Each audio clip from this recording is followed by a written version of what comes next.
হুজুর গৌসুল আজম মাইজভান্ডার দরবার শরীফে শাহিন শাহ হচ্ছে হুজুর গৌসুল আজম শাহ গোলামুর রহমান বাবা ভান্ডারী। কে কে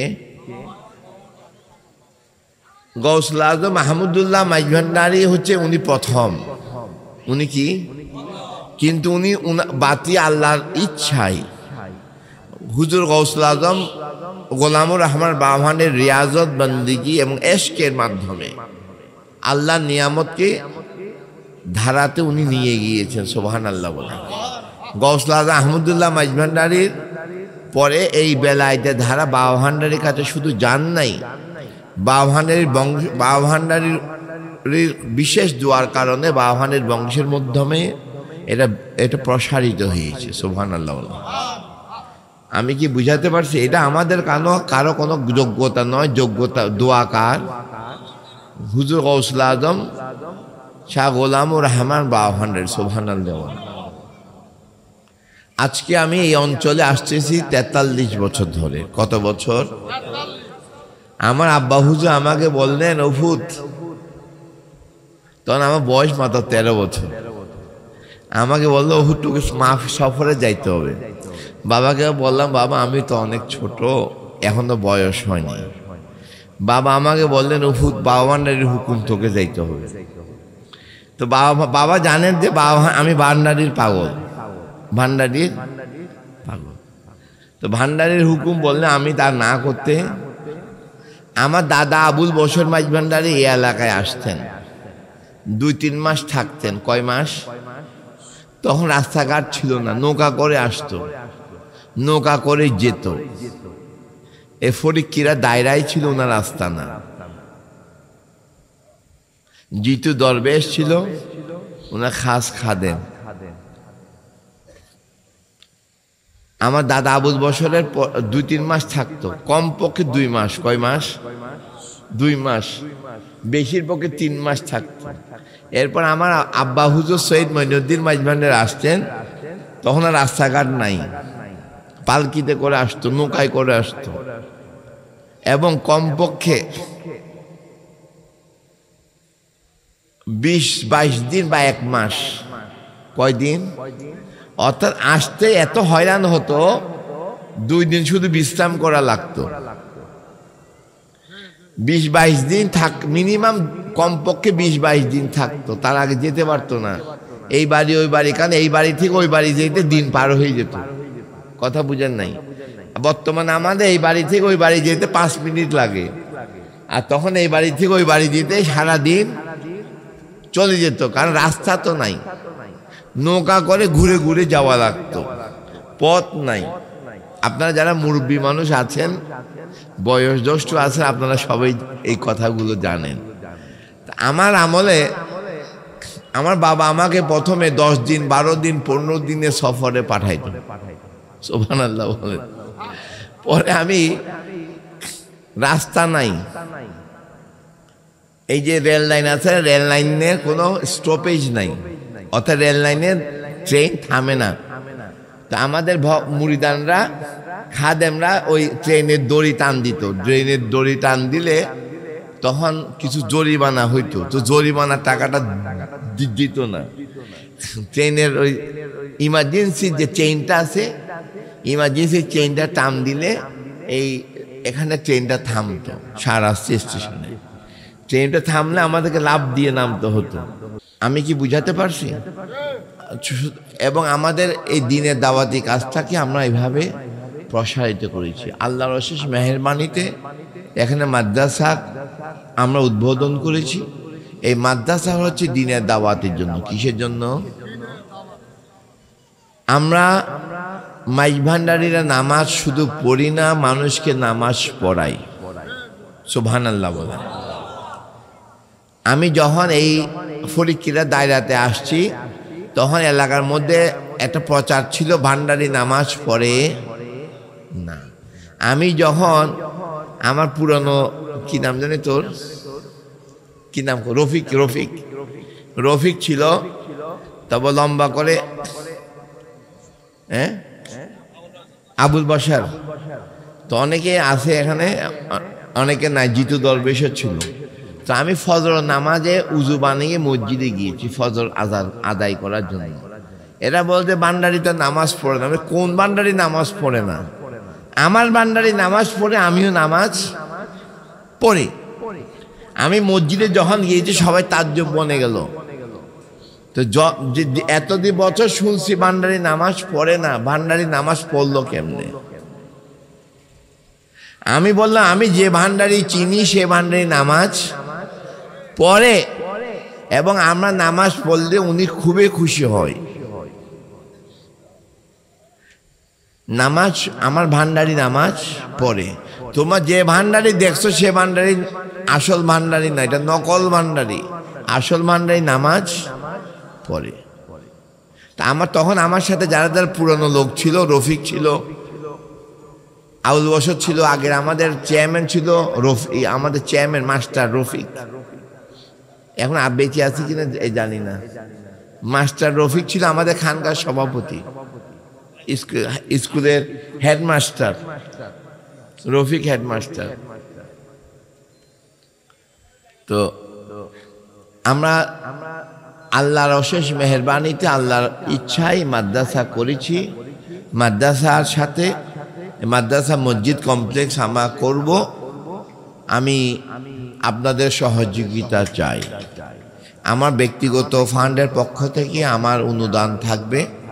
আপনাদের প্রতি আমার আহ্বান, আমার মাদ্রাসার খেদমতের জন্য কিছু দান বক্স দিয়েছি বিনামূল্যে। আপনারা সবাইকে দান বক্সগুলো পেয়েছেন? যারা পান না একটু হাত তুলেন তো দেখি। আমাদের 2-4 এই দান বক্সগুলো দেওয়ার ব্যবস্থা করো। যারা পাই না এরা হাত তুলেন, অনেকে পান না, এটা হাত তুলো, একটু দাও দান বক্স। রবিউল কই? দান বক্সগুলো দেওয়ার ব্যবস্থা করো, নামগুলো লিখে নাও, পরে পৌঁছাই দিবা। কাউকে দিয়ে দান বক্সগুলো এরা নামগুলো লিখে নাও, কাউকে পাঠাও নিতে চাই।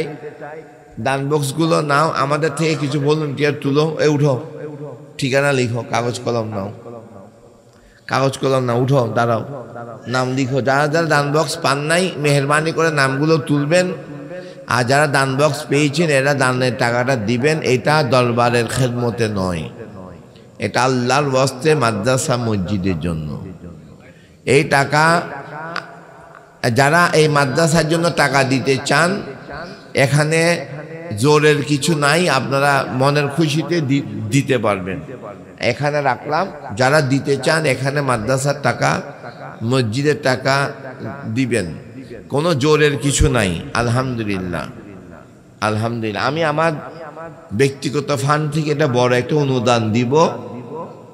শুধু নয়, আমি আমার সংগঠন থেকে এটা অনুদানের ব্যবস্থা করে দিব। আমরা এটা আমাদের কবরে, হাসরে, কুলসিরাতে, মিজানে নাজাতের উসিলা হবে। আলহামদুলিল্লাহ বলে। আমি কি বুঝাতে পারছি? এই যারা আমাদের ভলান্টিয়ার যারা আছে এই নামটা লিখো, নামগুলো লিখো। যারা দান বক্স পান নাই নামগুলো লিখো, কাগজে নামগুলো লিখো। এই রবি তারা এসে কেন নামগুলো নেওয়া লিখে ব্যবস্থা করো। তুমি এগুলো করো কেন, ব্যবস্থা করো। কাউকে নামগুলো লিখ। মাইনুদ্দিন কই? এই নামগুলো লিখো, নামগুলো লিখো। আমাদেরকে দেখেন, এটা আল্লাহর ওয়াস্তে দানের টাকা আল্লাহ নবী গ্রহণ করতেন না। এটা সাপের বিষের চেয়েও কঠিন বিষ। এটা দরবারের খেদমত নয়, এটা দিনের খেদমত। কিসের খেদমত? দিনের খেদমত, দাওয়াতি কাজে খেদমত। এই মাদ্রাসা থেকে ছাত্ররা বের হয়ে নবীর গোলামি করবে, হুজুর গৌসে মাঝ ভান্ডারীর গোলামি করবে, মানুষকে হেদায়েতের পথে রাস্তা দেখাবে, মানুষকে নামাজি বানাবে, আল্লাহ এবং তার রসুলের তরিকা মোতাবেক সিরাতুল মুস্তাকিমের পথে পরিচালনার জন্য মানুষকে আহ্বান করবে। এটা আমার আপনার কবরকে আলোকিত করবে। আলহামদুলিল্লাহ বলেন। দরকার আছে কি নাই? আছে। আমাদের এই মাদ্রাসা থেকে আলেম ওলামা হবে। আমরা 5 তলা বিশিষ্ট একটা ফাউন্ডেশন করে মাদ্রাসা করার নিয়ত করেছি। আমি এটা টিন দিয়ে ঘর করলো, টিনের ঘরে 4-5 লাখ টাকা লাগবে। আমার 10 লাখ টাকার একটা ফান্ড করে আমরা একটা মাদ্রাসার কাজ উদ্বোধন করব। আমি যতটুকু জানি 4-5 লাখ টাকা অনুদান হয়ে গেছে, আর বাকি 5 লাখ টাকা দরকার। আমার কাজে হাত দিব, আপনাদের সকলের সহযোগিতা আমি চাই। এবং দুনিয়া হচ্ছে আসা যাওয়ার খেলা। আমার হায়াতে জিন্দিগিতে আমি এই দরবারকে, এই তরিকাকে একটা নির্দিষ্ট জায়গায় নিয়ে যেতে চাই। আলহামদুলিল্লাহ, এই আমাদের আলহাজ সাফায়েতুল্লাহ হাজী সাহেব 10 বস্তা সিমেন্টের টাকা দান করবে, আলহামদুলিল্লাহ বলে। আর আরেকটা বিষয় হচ্ছে, আমি এই দরবারকে, এই তরিকাকে একটা নির্দিষ্ট জায়গায় নিয়ে যেতে চাই। আমরা কবরে গেলেও যেন এই খেদমত জারি থাকে। কেউ যেন না বলে মাইজ ভান্ডারি নামাজ পড়ে না, মাইজ ভান্ডারি নবীর সুন্নতে বরখালাফ চলে, কেউ যেন বলতে না পারে। হুজুর গৌসুল আজম নামাজি ছিলেন না বেনামাজি ছিলেন, সিজদাকারী ছিলেন না বেসিজদাকারী ছিল। দেখেন উনি পাহাড়ে জঙ্গলে যে চিল্লা করেছেন, পাহাড়ে জঙ্গলে চিল্লা করার সময় হাঁড়ি পাতিল নিয়ে যান নাই, মাথার বালিশটা নিয়ে যান নাই, গায়ে চাদরটাও নিয়ে যান নাই। আল্লাহকে পাওয়ার জন্য নির্জনে গিয়েছেন। আব্দুল কালাম আমার যুবক বয়সের আশেক, আবুল কালাম সেই 20 ব্যাগ সিমেন্ট দিবে, আলহামদুলিল্লাহ। আপনারা সকলে আমার ন্যূনতম আমি 1 লক্ষ টাকা আমি দান করব, তারও বেশি দান করব আমার সংগঠনের পক্ষ থেকে। আমি ইতিমধ্যে নিয়ত বেঁধেছি, এবং আপনারা সকলে মিলে সহযোগিতা করলে ইনশাআল্লাহ এটা দিনের দাওয়াতি কাজ। এখানে দান করলে 3টা ফয়েজ পাবেন। কয়টা? প্রথম ফয়েজ হচ্ছে আল্লাহর তরফ থেকে, দ্বিতীয় ফয়েজ হচ্ছে রসুলের সুন্নতকে প্রবাহিত করার কারণে, তৃতীয়টা হচ্ছে আল্লাহর মহান ওলি হুজুর গৌসে মাইজ ভান্ডারী বেলায়েতের তাওয়াজ্জু এবং সোহবতের মাধ্যমে আপনি আরো বরকত পাবেন। সুবহানাল্লাহ বলেন। কারণ আল্লাহর তৌহিদ প্রকাশিত হয়েছে রেসালাতের মাধ্যমে, আর রেসালাতের পর্দা আসার পরে রেসালাত প্রকাশিত হয়েছে বেলায়েতের মাধ্যমে। কিসের মাধ্যমে? রসুল পর্দার আড়ালে চলে গিয়েছেন, কিন্তু রসুল হায়াতের নবী, কিন্তু পর্দার আড়ালে। কিসের আড়ালে? কিন্তু রসুলের সাথে যাদের সম্পর্ক, আল্লাহ বলেন ইব্রাহিম তোমাকে আমি বন্ধু বানিয়েছি, খালিল বানিয়েছি, তোমার প্রতি আমার নিয়ামতকে পরিপূর্ণতা দান করেছি। সুবহানাল্লাহ বলেন। তোমাকে যত পরীক্ষায় করেছি তুমি সমস্ত পরীক্ষা পাস, ফাতাম্মা হুন্না। আল্লাহ বলছে ইব্রাহিম আমি তোমাকে কখনো কোনো পরীক্ষায় ফেল বানাইতে পারি নাই। আমি যত কঠিন পরীক্ষা দিয়েছি তুমি প্রত্যেকটা পরীক্ষায় পাস। সুবহানাল্লাহ বলেন। তা আল্লাহর পরীক্ষায় পাস হওয়া এটা সহজ কথা নয়। আল্লাহ নিজে বলতে বাধ্য হয়েছেন সুবহানাল্লাহ, ফাতাম্মা হুন্না, ইব্রাহিম তোমাকে যত পরীক্ষায় করেছি আমি তোমাকে কোনো পরীক্ষায় ফেল মারাইতে পারি নাই। আল্লাহ নিজে ফেল মারছে, ফেলে আল্লাহ ফেলে পড়ছে, হেরে ফেল মারাতে পারেন নাই। এই জন্য আল্লাহ তাকে খলিল বলেছেন। কি বলেছেন? বন্ধু। ইব্রাহিম তুমি আমার বন্ধু, তোমাকে যত পরীক্ষা করেছি কঠিন থেকে কঠিন পরীক্ষা, কোন পরীক্ষায় তোমাকে আমি ফেল হতে দেখি নাই, তুমি প্রতিটা পরীক্ষায় পাশ করেছো। সুবহানাল্লাহ বলেন। আল্লাহর পরীক্ষায় পাশ করা খুবই কঠিন, খুবই। তো আল্লাহ জবাব দিলেন ইব্রাহিম তোমার বংশ থেকেও কি আমি ইমাম নিযুক্ত করব, কিন্তু তোমার বংশ থেকে যারা জালিম তারা ব্যতিরেকে সবাইকে আমি ইমাম নিযুক্ত করব। সুবহানাল্লাহ। ইয়া হান্নানু ইয়া মানআনু ইয়া সুবহান, ইয়া হান্নানু ইয়া মান্নানু ইয়া সুবহান, মাদাদ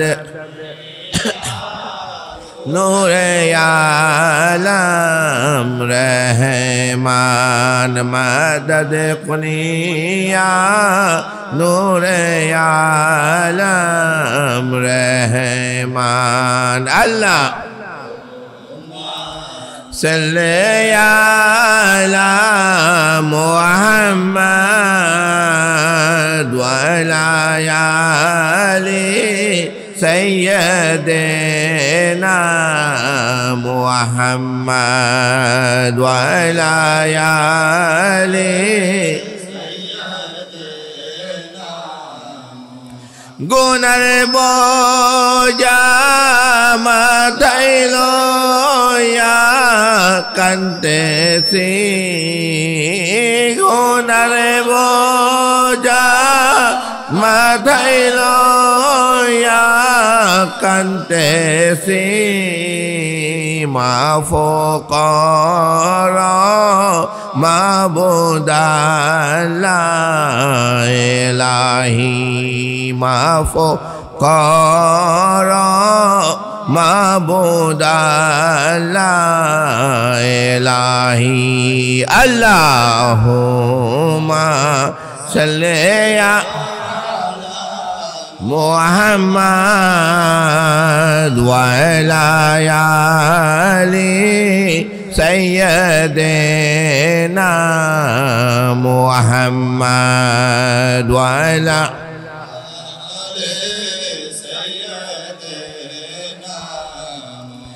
يا رحمن يا رحيم سيدنا يا رحمن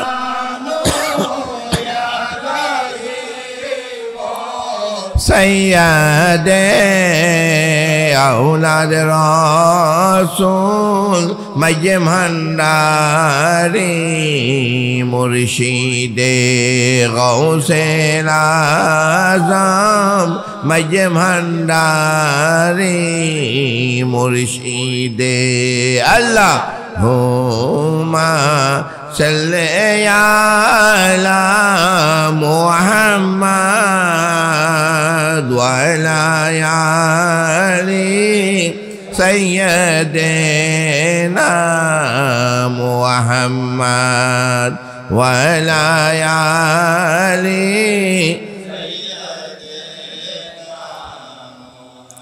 غوث الأعظم مجمنداری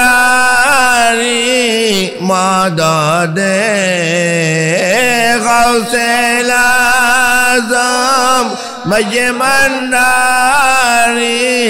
مدد قبلہ کعبہ غوث بابا مدد قبلہ کعبہ مرشد بابا مدد اللہم صلی علی محمد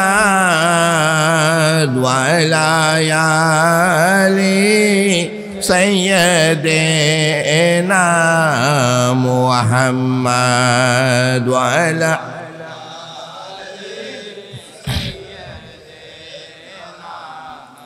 প্রিয় হাজরিন, আজকে আমরা এখানে উপস্থিত হয়েছি মসজিদে গৌসুল আজম ও গৌসিয়া রহমানিয়া শহীদিয়া সুন্নিয়া হাফিজিয়া এতিমখানা কমপ্লেক্স উদ্বোধন উপলক্ষে আলহামদুলিল্লাহ বলেন। জীবনের শুরুতে যে মিশন নিয়ে নেমেছিলাম, আল্লাহ আমাদেরকে সেই মিশনের দিকে নিয়ে যাচ্ছে, আলহামদুলিল্লাহ বলেন। এই মাদ্রাসা উপলক্ষে প্রতি বছর এই মাদ্রাসা থেকে নবীর গোলাম, আল্লাহর ওলিদের গোলাম সৃষ্টি হবে, আলহামদুলিল্লাহ বলেন। নিঃসন্দেহে এটা সাদগায়ে জারিয়া, এটা সাদগায়ে যেটা কিয়ামত পর্যন্ত আমাদেরকে আমাদের কবরে, হাসরে, মিজানে নাজাতের উসিলা হবে, আলহামদুলিল্লাহ বলেন। আমি কি বুঝাতে পেরেছি? আমি খুতবাতে পবিত্র কোরআনে সূরা ইউনূস থেকে যে আয়াতে কারিমা পাঠ করেছি, আল্লাহ রব্বুল ইজ্জত আমাদেরকে জানিয়ে দিচ্ছেন, আলা সাবধান, খবরদার,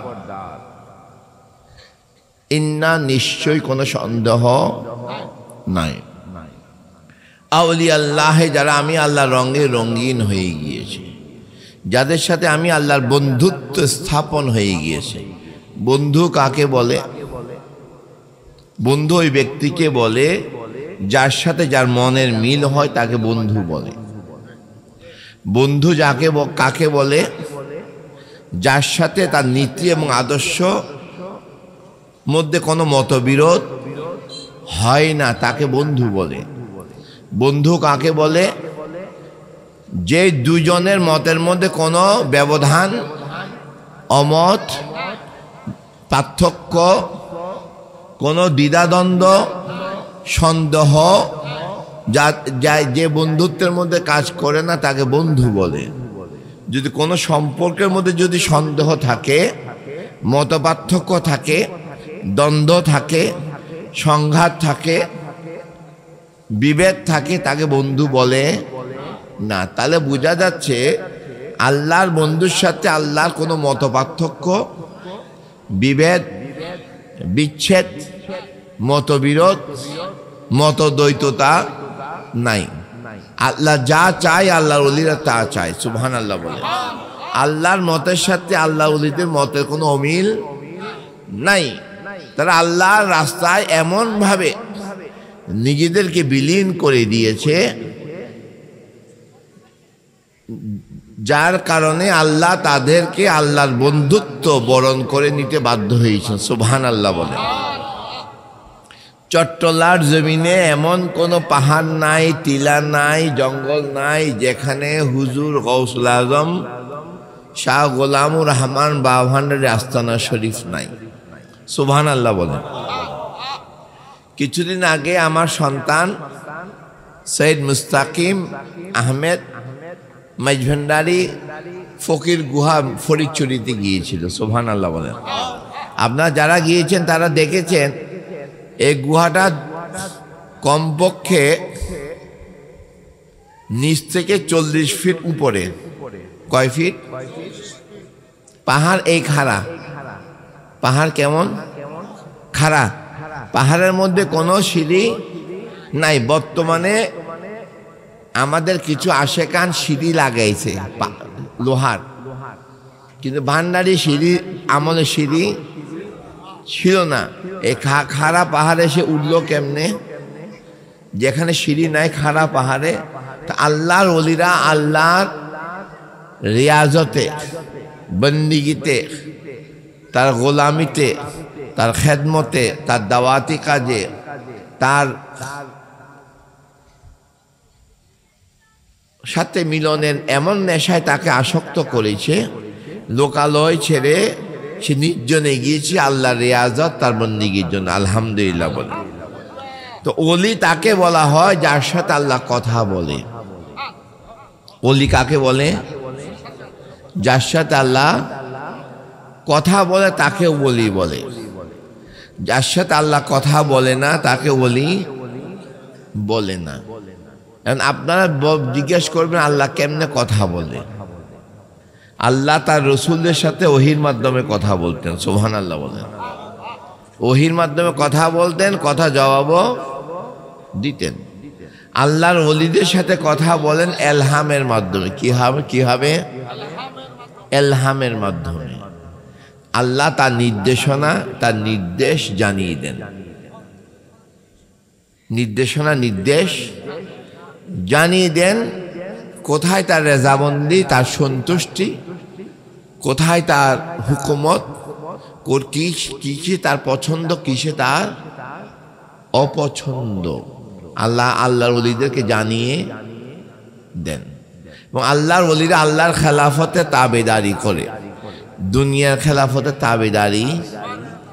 আল্লাহর ওলিরা পবিত্র কোরআনে সূরা বাকারার 124 নম্বর আয়াতে কারিমাতে আল্লাহ নিজে বলছেন, আল্লাহ আওলাদের রসুলদেরকে কিয়ামত পর্যন্ত আল্লাহ ইমামতি দান করবেন একমাত্র আওলাদ রসুলের বংশের মধ্যে যদি কেউ জালিম থাকে তাকে বাদ দিয়ে। আমি কি বুঝাতে পেরেছি? এই জন্য আল্লাহ পবিত্র কোরআনে সরাসরি জানিয়ে দিয়েছি, বিসমিল্লাহির রহমানির রহিম, ওয়া ইযাব তালা রাব্বুহু বিকালিমাতিন ফাতাম্মাহুন্না কালা ইন্নী জাইলুকা লিন্নাসি ইমামা কালা ওয়া মিন যুররিয়াতি কালা লা ইয়ানালু আহাদিজ যালিমিন। আল্লাহ হযরত ইব্রাহিম আলাইহিস সালামকে কিছু পরীক্ষা করলেন, উনি সমস্ত পরীক্ষায় উত্তীর্ণ হলেন এবং উনি আল্লাহ হুকুম করলেন, ইব্রাহিম আমি তোমাকে সমস্ত মানব জাতির জন্য ইমাম নিযুক্ত করলাম। উনি আল্লাহর দরবারে ফরিয়াদ করলেন, খোদা শুধু কি আমাকে ইমাম নিযুক্ত করবো, আমার বংশ থেকে কি ইমাম পয়দা করবে না? দেখেন আল্লাহর রসুলরা নবীরা কত